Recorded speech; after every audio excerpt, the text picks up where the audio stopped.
పొద్దుటూరులో ఓటర్లన్న తీర్పు ఎవరి వైపు మారనుంది?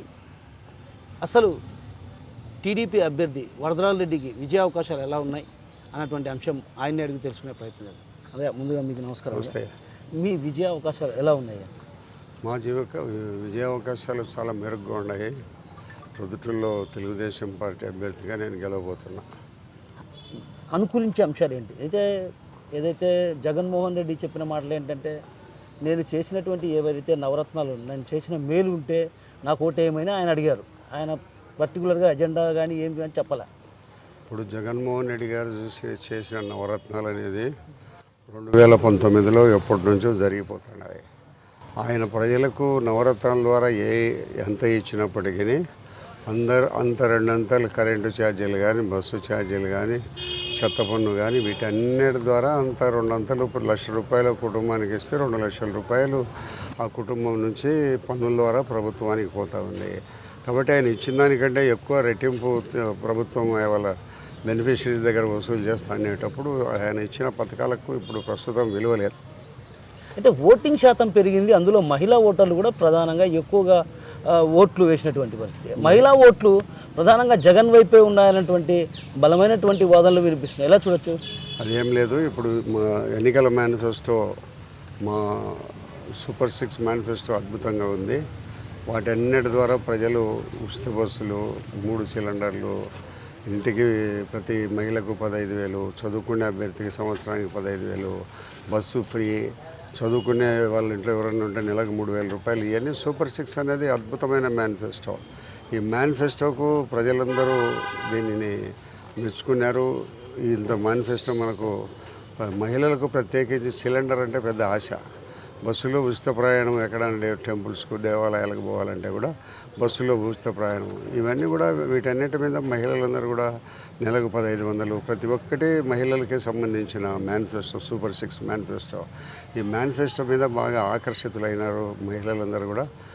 లాస్ట్ వరకు ఓట్లేసే మహిళలందరూ కూడా టీడీపీ కోసమే 8 గంటల వరకు కూడా ఓట్లు వేయడం జరిగింది. అంటే మీకు అనుకూలించే అంశాలు అంటే ఎమ్మెల్యే పైన ఉన్న వ్యతిరేకత మినహా మిగతా ఏమన్నా అనుకూలించే అంశాలు మీకు ఏమున్నాయి? ఇప్పుడు ప్రొద్దుటూరు పట్టణంలో 5 సంవత్సరాల నుంచి విపరీతమైన దోపిడీ చేస్తున్నారు. ఇక్కడే కాదు, చాలా చోట్ల దోపిడీ చేస్తున్నారు. వాళ్ళు ఎన్నికల అఫిడవిట్లో 1,30,00,000 ఉంటే ఈరోజు ఆస్తి అతను ఎంతో ప్రకటించి 100 చిల్లర కోట్లు ఆయన పైన ప్రకటించినారు. ఎక్కడి నుంచి వచ్చింది? అవినీతి మార్గంగా సంపాదించినారు.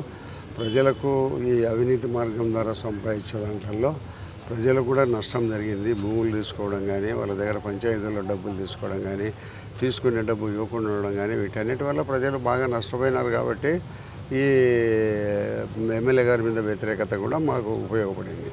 అంటే ఓ రకంగా టీడీపీ శ్రేణులు కొంతమంది మీకు వ్యతిరేకంగా పనిచేశారు కదా? ఎక్కడైనా కూడా అందరికీ, ఏ నియోజకవర్గంలోనైనా కూడా అందరూ మాకు అనుకూలంగానే పనిచేయరు. ప్రతిపక్షం ఉంటుంది, పాలకపక్షం ఉంటుంది. 2 దాంట్లలో వ్యతిరేకం చేసే వాళ్ళు ఉంటారు, అనుకూలించే వాళ్ళు ఉంటారు. కాబట్టి అవన్నీ అధిగమించి ఎన్నికల్లో గెలవబోతున్నాం. అంటే ప్రవీణ్ కుమార్ రెడ్డి లాంటి వాళ్ళు కొందరు మీకు అసలు ఇక్కడ ప్రవీణ్ కుమార్ రెడ్డిని గురించి నేనేం పెద్దగా చెప్పడం అనేది కరెక్ట్ కాదు. ఆయన వార్డులోనే ఆయన కౌన్సిలర్ను గెలిపించుకోలేకపోయినాడు. ఆయన గురించి ప్రత్యేకంగా నేను చెప్పడం అనేది అది అవసరం లేని విషయం. అంటే మైనార్టీ వర్గాలు ఎలా మీ వైపు? మైనార్టీ వర్గాలు చాలా సానుకూలంగా మాకున్నాయి. ప్రొద్దుటూరు పట్టణంలో ఎక్కువగా మైనార్టీస్ తెలుగుదేశం వైపు ఆకర్షితులైనాం. అంటే ఇప్పుడు ప్రస్తుతం ఎన్నికల అనంతరం జరిగినటువంటి పరిణామాలు చూస్తుంటే అసలు ఎమ్మెల్యే రాచమ్మల్లు లాంటి, అదేవిధంగా వాళ్ళ బామర్ది బంగారెడ్డి కానీ స్టేషన్కి వెళ్ళడం, ఇట్లా సీఐని బెదిరించడం, ఇలాంటి పరిణామాలు ఎలా చూడొచ్చు? అసలు టీడీపీకి సంబంధించినటువంటి వాళ్ళను కూడా బైండ్ ఓవర్ చేసి వాళ్ళను కూడా కౌన్సిలింగ్ ఇచ్చారు. ఆ తర్వాత మరుసటి రోజు వైసీపీకి సంబంధించినటువంటి కొందరు ఎవరైతే ఉన్నారో రౌడీ షీటర్లు కావచ్చు, అదేవిధంగా అల్లర్లు సృష్టించే వాళ్ళపైన ప్రత్యేకమైన దృష్టి సారించినటువంటి జిల్లా యంత్రాంగం, పోలీస్ యంత్రాంగం ప్రత్యేకమైన దృష్టి సారించి అందులో భాగంగా కౌన్సిలింగ్ ఇచ్చింది. అయితే కౌన్సిలింగ్ నేపథ్యంలో సీఐపై ఓ రకంగా దుర్భాషలాడాలని ఎలా చూడొచ్చు అంటారు? ఇప్పుడు అధికారం ఉంది కదా అని ఇప్పటికే చాలామందిని చంపడము, కాళ్ళు చేతులు రగొట్టడము, ఒక దౌర్జన్యపూరితమైన వాతావరణ పరిస్థితులు ప్రొద్దుటూరులో ఉన్నాయి. ఇప్పుడు ఎన్నికలు వచ్చినాయి. ఈ ఎన్నికలు ఓటమి తప్పనిసరి. అటువంటి పరిస్థితుల్లో కూడా మేము మళ్ళీ ఎన్నికల్లో గెలవబోతున్నాం, మా పార్టీ అధికారంలోకి వస్తుంది, నేను గెలవబోతున్నానని ఆయన ఇప్పుడు కూడా ఆయన పోలీసుల దగ్గర వాళ్ళ పత్రికల దగ్గర మేము గెలవబోతున్నాం అని చెప్పి ఆయన ఇప్పటికి కూడా ధీమాగా ఉంటున్నాడు. సరే, ఆయన ఎన్నికల్లో పోటీ చేస్తున్నాడు కాబట్టి ఆయన ధీమా అయింది. కానీ రాష్ట్రంలో ఎక్కడా జరిగినంత, ఏ రాష్ట్రంలో జరిగినంత అల్లర్లు ఆంధ్రప్రదేశ్లో జరిగినది. ఆంధ్రప్రదేశ్ మీద ప్రత్యేక దృష్టి ఎన్నికల కమిషన్, ఢిల్లీ సెంట్రల్ ఎన్నికల కమిషన్ దృష్టి సారించి ఎన్నికలు అయిపోయిన తర్వాత ఇంత గొడవలు జరిగేదానికి కారణం ఏమదని చాలా సీరియస్ అయి ఎస్పీలను సస్పెండ్ చేసి కొంతమంది అధికారుల మీద చర్యలు తీసుకొని ఇమీడియట్గా సిట్టును ఏర్పాటు చేసి సిట్టు ద్వారా ఎక్కడెక్కడ ఏ అవాంఛనీయ సంఘటనలు జరిగినాయి, ఎక్కడ ఎన్నికలు అయిపోయిన తర్వాత కూడా ఈ దుర్మార్గులు ఎక్కడెక్కడ ఎవరిని ఏం చేసినారనే దాని మీద ఒక సిట్టు దర్యాప్తు సంస్థను వేసింది. సెంట్రల్ ఎలక్షన్ కమిషన్ సీరియస్గా తీసుకునే దాంట్లో భాగంగా రాష్ట్రం అంతటా కూడా అల్లర్లు జరుగుతాయనే ముందస్తు ఆలోచనతో ఎస్పీలకు అందరికీ కూడా డీజీపీ గారి నుంచి ఆదేశాలు వచ్చినాయి. అయ్యా, మీరు ట్రబుల్ మాంగర్స్ కానీ, రౌడీ షీటర్లు కానీ, శాంతి భద్రతలకు ఎవరైతే భంగం కలిగిస్తారో వాళ్ళందరినీ ఒకసారి మీరు పిలిచి కౌన్సిలింగ్ ఇచ్చి వాళ్ళని భయం పెట్టండి, ఎటువంటి దురాగత చర్యలకు పాల్పడకుండా ఉండాలనే ఉద్దేశంతో వాళ్ళను కౌన్సిలింగ్ ఇచ్చి పిలిపించి స్టేషన్లకు పిలిపించి మాట్లాడి వాళ్ళకు భయం పెట్టి చెప్పమని చెప్పినాడు. దాంట్లో భాగంగానే రామేశ్వరానికి సంబంధించిన కొంతమంది మా పార్టీ వారిని పిలిచినారు, వాళ్ళ పార్టీ వాళ్ళని పిలిచినారు. మా పార్టీ వాళ్ళు ఏదో పోయినారు, అడిగినారు, సమాధానం చెప్పినారు, వాళ్ళు వచ్చేసినారు. వాళ్ళ పార్టీ వాళ్ళని పిలిచపోతావా అని ఆయన బావమరిది పోలీసుల మీద మేమంటే ఏంటి, మా అధికారంలోనే పార్టీ, మళ్ళీ మేము అధికారంలోకి వస్తాము, మా మనుషులను పిలిచపోతావా అనే ఆలోచనతో సిఐ గారిని ఆయన దుర్భాషలాడడం జరిగింది, మాట్లాడడం జరిగింది. తర్వాత ఇట్లా జరిగిందనే తర్వాత మళ్ళీ ఆయన ఎమ్మెల్యే గారు కూడా పోలీస్ స్టేషన్కి వచ్చి ఎవరినైతే కౌన్సిలింగ్ ఇవ్వాలని పిలిపించుకున్నారో ఆ నిందితులనిద్దరినీ వెంటబడి తొనుకోకపోవడం జరిగింది. పోలీసు వాళ్ళు చేసే కౌన్సిలింగ్ చర్యకు భంగం కలిగించడం జరిగింది. శాంతి భద్రతల దృష్ట్యా రాష్ట్ర ప్రభుత్వ ఆదేశాల మేరకు కౌన్సిలింగ్ ఇచ్చి ప్రతి పోలీస్ స్టేషన్లో ఎవడైతే ట్రబుల్ మాంగర్ కానీ లేదా ఎవడైతే శాంతి భద్రతలకు భంగం కలిగిస్తారని వాళ్ళ దృష్టిలో ఉండబడిన వాళ్ళందరినీ పిలిపించి కౌన్సిలింగ్ ఇవ్వడం జరుగుతుంది. అటు కౌన్సిలింగ్ ఇచ్చే వాళ్ళను దౌర్జన్యంగా పిలిచకపోవడం అనేది తప్పు. మా వాళ్ళను కౌన్సిలింగ్ ఇస్తానంటే ఎవరినైనా పిలుస్తారు. పివి నరసింహారావు ప్రధానమంత్రిగా కోర్టుకు పోయినాడు. ఏమి ఇతను ఎవరు ఏం పొడుచుకొచ్చినాడా ఆంధ్ర రాష్ట్రంలో? జగన్ కోర్టుకు తిరగాల. అంటే ఇప్పుడు ఒక ఎమ్మెల్యే పైన ఎఫ్ఐఆర్ నమోదు చేయడాన్ని ఎలా చూడొచ్చు అంటారు? శాంతి భద్రతల దృష్ట్యా ఎఫ్ఐఆర్ నమోదు చేయడము చట్టబద్ధం, చేయాల్సిందే. ఎందుకంటే విధుల్లో భాగంగానే కౌన్సిలింగ్ ఇచ్చి అందరినీ శాంతి భద్రతలను కాపాడే దానికోసం అందరి ఎస్పీలకు ఆదేశాలు ఇచ్చినారు, ఎస్పీ వాళ్ళ కింది అధికారులకు ఆదేశాలు ఇచ్చినారు. దాంట్లో భాగంగా వాళ్ళు కౌన్సిలింగ్ ఇచ్చి శాంతి భద్రతలు కాపాడనే ప్రయత్నంలో భాగంగా చేస్తామంటే ఈయన నా మనుషులు పిలిపిస్తావా పోలీస్ స్టేషన్ కానీ వచ్చి దౌర్జన్యంగా పిలుచుకొని పోవడము వారి విధులకు ఆటంకం కలిగించడమే. కాబట్టి ఆయన మీద చట్టబద్ధంగా కేసు నమోదు చేయడం చట్టబద్ధం. అంటే ఇప్పుడు టీడీపీ అధినేత నారా చంద్రబాబు నాయుడు కుప్పంలో ఓడిపోతున్నాడు, లోకేష్ మంగళగిరిలో ఓడిపోతున్నాడు, 4వ తేదీ ఖచ్చితంగా ఎన్నికల కమిషన్ ధృవీకరించబోతుంది అంటున్నాడు కదా. ఆయన భ్రమ ఏం చెప్తుంటారంటే పసిరికలు కళ్ళకి పసిరికలు అనేకి ప్రపంచం అంతా పచ్చగా కనపడుతుంటుంది, ఇతనికి అట్టనే కనపడుతుంది. అధికారం శాశ్వతం కాదు, అధికారం బదిలీ అవుతుంటుంది. ఒకరి నుంచి ఒక పార్టీకి బదిలీ అవుతుంది, ఇంకొక రాష్ట్రంలో ఒక పార్టీ నుంచి ఇంకొక పార్టీకి బదిలీ అవుతుంది. రొటీన్ ప్రాసెస్ 5 ఏళ్ళకి ఒకసారి ఎన్నికలు జరిగేటప్పుడు ఇది జరుగుతూ ఉంటుంది. దాంట్లో భాగమే ఇప్పుడు ఆంధ్రప్రదేశ్లో తెలుగుదేశం పార్టీకి అధికారం వచ్చే దాంట్లో ఇది ఒక ప్రక్రియ. అంటే ఓటింగ్ శాతం పెరిగింది, మహిళా ఓటర్లు పెరిగారు, వీరంతా కూడా ఓటింగ్ శాతం పెరిగిందంటే ఓవైపు జగన్ చేసినటువంటి సంక్షేమ పథకాలు కావచ్చు, నవరత్నాలు అమలు చేసినటువంటి తీరు ఆకర్షితులై ఇంత పెద్ద ఎత్తున ఓటర్లు ఓటింగ్కి రావడం జరిగింది అన్నటువంటి భావన వైసీపీ శ్రేణుల్లో వినిపిస్తుంది. రాష్ట్ర ప్రభుత్వము ఒక దుర్మార్గమైన పరిపాలన కొనసాగుతూ ఉంది. ఎప్పుడు జగన్మోహన్ రెడ్డిని గారిని దించాలా, ఈ దుర్మార్గమైన పాలనను పోలీస్ స్టేషన్లో న్యాయం జరగడం లేక రెవెన్యూలో న్యాయం జరగడం ఎక్కడ కూడా దోచి పారేస్తున్నారు. ఎప్పుడెప్పుడు ఈ ప్రభుత్వం దిగిపోవాలనేది ప్రజలందరూ రాష్ట్ర వ్యాప్తంగా ఆలోచిస్తున్నారు. దాంట్లో భాగంగానే ఈ ఓటింగ్ ప్రక్రియ పెరగడం కూడా జరిగింది. ఆ ఓటింగ్ ప్రక్రియ పెరిగింది వాళ్ళకు అనుకూలం అనుకుంటున్నారు, అది తప్పు. తెలుగుదేశం పార్టీకి అనుకూలంగా పెరిగింది. ఈ జగన్మోహన్ రెడ్డి గారిని ఎప్పుడెప్పుడు ఇంటికి పంపించి శాశ్వతంగా ఈ రాష్ట్రానికి మరొకసారి మళ్ళా 2029 కూడా అధికారంలోకి రాకుండా ఉండాలనే ప్రజలు ఆలోచిస్తున్నారు. ఒక దుర్మార్గమైన పరిపాలన, శాంతి భద్రతలకు పూర్తిగా మంట కలిసిపోయినాయి. ఎక్కడ కూడా శాంతి భద్రతలు లేవు. దోపిడీ చేస్తున్నారు. ప్రజలను దోచుకోవడమే ఒక పనిగా పెట్టుకొని దోచేస్తున్నారు. జగన్మోహన్ రెడ్డి లక్షల కోట్లకి వెళ్ళిపోయినాడు. 13 లక్షల కోట్ల రూపాయలు అప్పు చేసినాడు. ఎక్కడికి పోయింది డబ్బు? నవరత్నాలకు దానికి వేసి మిగతా డబ్బు అభివృద్ధి ఏది ఎక్కడ? ఏ డ్యాములు కట్టినారు? ఏ కాలువలు తవ్వినారు? ఏ అభివృద్ధి కార్యక్రమాలు చేసినారు? రోడ్లు వేసినారా? ఏం చేసినారు? కాబట్టి దోచుకునే దానికే సరిపోతూ ఉంది. మరి లిక్కర్ దందా వాళ్ళదే, డిస్టిలరీస్ అన్నీ వాళ్ళయ్యే. వాళ్ళు చెప్పిన తట్లు లిక్కర్ తయారు చేస్తారు. నాసిరకం లిక్కర్ను, నాసిరకం లిక్కర్ అందరూ షాపులకి వేస్తారు. మద్యం తాగే వాళ్ళందరూ బాధపడే పరిస్థితులు ఉంటున్నాయి. దాంట్లో విపరీతంగానే లక్షల కోట్ల రూపాయలు దోచేసుకుంటున్నారు. పేదవాని కడుపు కొడుతున్నారు.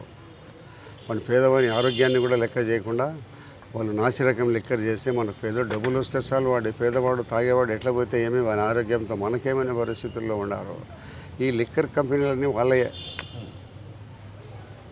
సో సైలెంట్ ఓటింగ్ జరిగింది. ప్రజల నాడి కూడా పసిగట్టలేని పరిస్థితి. ఓటరన్న తలరాతను మార్చేటువంటి తీర్పు ఈవీఎంలో నిక్షిప్తమైంది. కానీ అది సైలెంట్ ఓటింగ్. రాష్ట్ర వ్యాప్తంగా అంత మనకు ఐడియా లేదు, కానీ ప్రొద్దుటూరులో మాత్రము ప్రస్తుతం ఉన్నబడిన నాయకుడిని మార్చుకొని మంచి శాంతియుత వాతావరణం ఎవరైతే ప్రొద్దుటూరులో ఇవ్వగలుగుతారో వాళ్ళు కావాలని కోరుకుంటున్నారు ప్రజలు. వారికే పట్టం కట్టడానికి విపరీతంగా వచ్చి ఓట్లు వేయడం జరిగింది.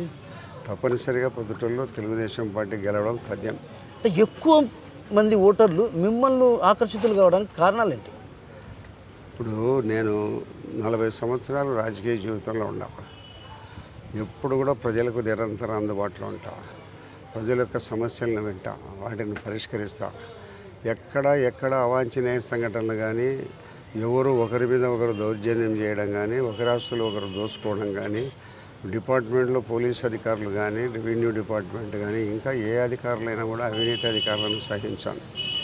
ప్రజల కోసం ప్రభుత్వం ఇచ్చే డబ్బులతో మీరు పనిచేయాలి. జీతాలు ఇస్తుంది మీకు, ప్రజల కోసం నియోగించారు మిమ్మల్ని, ప్రజల కోసం పనిచేయండి అని. ఇటువంటి చట్టబద్ధమైన పరిపాలన ఇక్కడ చట్టానికి అనుకూలంగా మేము నడుచుకొని పరిపాలనను అందించగలుగుతున్నాం. ప్రజలు ఆ యొక్క పాలనను అలవాటు పడ్డారు. ఈ పాలన కావాలని కోరుకుంటున్నారు. కాబట్టి నాకు ఓట్లు వేయడం జరిగింది. అంటే ఇప్పుడు మీ పట్ల అంటే ఏదైతే మీకు సానుకూలంగా ఎవరైతే పార్టీకి సంబంధించినటువంటి నేతలు వ్యతిరేకంగా వ్యవహరించిన వారిపైన ఏమైనా పార్టీ అధిష్టానం దృష్టిగా తీసుకెళ్తారా? తప్పనిసరిగా తీసుకెళ్తాము. పార్టీలో ఉంటూ ద్రోహం చేయడం అనేది తప్పు కదా. అంటే మీరే కాదు కదా, కడపలో కూడా ఇదే విధమైన పరిస్థితి, అమలాపురంలో కూడా ఇదే విధమైన పరిస్థితి. కానీ మీ దగ్గర మాత్రం సైలెంట్ ఓటింగ్ జరిగింది. ఎక్కడ కానీ గొడవలు జరగలే. కడపలో గొడవలు జరగలే, కమలాపురంలో జరగలే, పులివెందుల్లో జరగలే, మైదుకూరులో జరగలే. ఇప్పుడు గొడవలకు వల్ల ప్రయోజనం లేదనేంత ప్రయోజనం లేదు అనే పరిస్థితికి ప్రజలు ఎడ్యుకేట్ అయినారు. వాటి వలన సాధించేది ఏం లేదని తెలుసుకున్నారు. ప్రశాంత వాతావరణంలో ఎన్నికలు జరగాల, మనకు ఇష్టం వచ్చిన ప్రజాప్రతినిధిని ఎన్నుకునేదానికి మనకు అవకాశం కలిగి ఉండాలనే ఉద్దేశంతో ప్రజలు కోరుకున్నారు. కాబట్టి ఎక్కడ ఏమంటే అవాంఛనీయ సంఘటనలు జరగలే. ఇప్పుడు మీరు ఒక మాట అన్నారు, ఎన్నికల అఫిడవిట్లో ఏదైతే ఆయన ఇచ్చినటువంటి నామినేషన్లో అఫిడవిట్లో కోట్ల రూపాయలు చూపించాడు. గతంలో ఎంత చూపించాడు ఆయన? 2019 ఎంత చూపించాడు? 1 కోటి. అదే ఒక ఎగ్జాంపుల్ ఆయన సంపాదించినాడు అనే దానికి. అంటే సంపాదించ 150 కోట్లు అటు వచ్చింది. ఇదంతా ఎలా సంపాదించాలనుకోవచ్చు? అక్రమ మార్గం, ఇసుక, లిక్కర్, పంచాయతీలు, ఏదో భూదందాలు, రకరకాల ప్రభుత్వ ఆస్తులు స్వాధీనం చేసుకొని అమ్మడము, మట్కా, గుట్కా, క్రికెట్ బెట్టింగ్, ప్రతి ఒక్కటి ఎన్ని రకాల సంపాదించే వనరులు ఉన్నాయని మన పొద్దుటూరు ఎమ్మెల్యే గారికి తెలిసినంతగా ఏ ఎమ్మెల్యే కూడా తెలియదు. అన్ని రకాల అక్రమ మార్గాల ద్వారా సంపాదించేంత ఆలోచనలు ఈయనకు ఉన్నాయి. దానిని ఇంప్లిమెంట్ చేసి ఉపయోగించుకున్నాడు. ఇప్పుడు మీరు అంటున్నారు భూదందాలు చేశారు, అవి చేశారు, ఇవి చేశారు అంటున్నారు.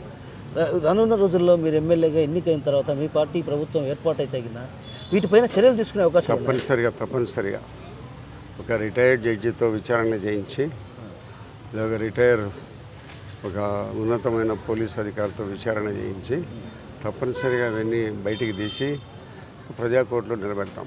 అంటే మీరు ఇంత పెద్ద ఎత్తున ధీమా వ్యక్తం చేస్తున్నారు, మీ మెజారిటీ ఏ స్థాయిలో ఉండొచ్చు? మెజారిటీన గెలుస్తామనుకుంటాం అంతే, 50 ఓట్లతోనో 100 ఓట్లతోనో గెలుపుపై ధీమా అంతే. అంతే. సో మొత్తం మీద తన గెలుపుకు ఎలాంటి డోకా లేదు. ఏదైతే ఎమ్మెల్యే పైనటువంటి వ్యతిరేకత ఓటర్లు ఇచ్చిన తీర్పులో నిక్షిప్తమైంది. రానున్న రోజుల్లో ఖచ్చితంగా తాను ఎమ్మెల్యేగా ఎన్నిక కావడం ఖాయం. రాష్ట్రంలో ప్రభుత్వం కూడా టీడీపీ ప్రభుత్వం ఏర్పాటు అవుతుంది. ఆ ఏర్పాటైన అనంతరం కూడా ఏదైతే ఇక్కడ ఉన్నటువంటి రాచమల్లి శివప్రసాద్ చేసినటువంటి అరాచకాల అక్రమాలపైన కూడా అటు సిట్టింగ్ జడ్జితో విచారణ జరిపించడంతో పాటు ఒక ఉన్నతమైనటువంటి పోలీస్ అధికారితో విచారణ జరిపి ఆయన ఏదైతే అక్రమాలకు పాల్పడ్డారో వాటన్నిటిపైన కూడా సమగ్రంగా విచారణ చేపట్టి చర్యలు తీసుకుంటాం. అదేవిధంగా ఎవరైతే పార్టీకి వ్యతిరేకంగా పనిచేశారో ఆ పార్టీకి వ్యతిరేకంగా పనిచేసిన వారిపై కూడా చంద్రబాబుకు ఫిర్యాదు చేసి ఆ తర్వాత వారిపై పార్టీ పరమైనటువంటి చర్యలు తీసుకునేందుకు కూడా వెంకటబొమ్మన్నటువంటి విషయాన్ని మనతో పట్టినటువంటి టీడీపీ అభ్యర్థి వడ్రాల రెడ్డి గారు చెప్తున్నారు. నాశలతో కిషోర్, RTV, ప్రొద్దుటూరు నుంచి. మరిన్ని వీడియోస్ కోసం ఛానల్ ని సబ్స్క్రైబ్ చేయండి. లేటెస్ట్ అప్డేట్స్ కోసం వాట్సాప్ ఛానల్ ని ఫాలో చేయండి. అండ్ లింక్ డిస్క్రిప్షన్ లో ఉంది.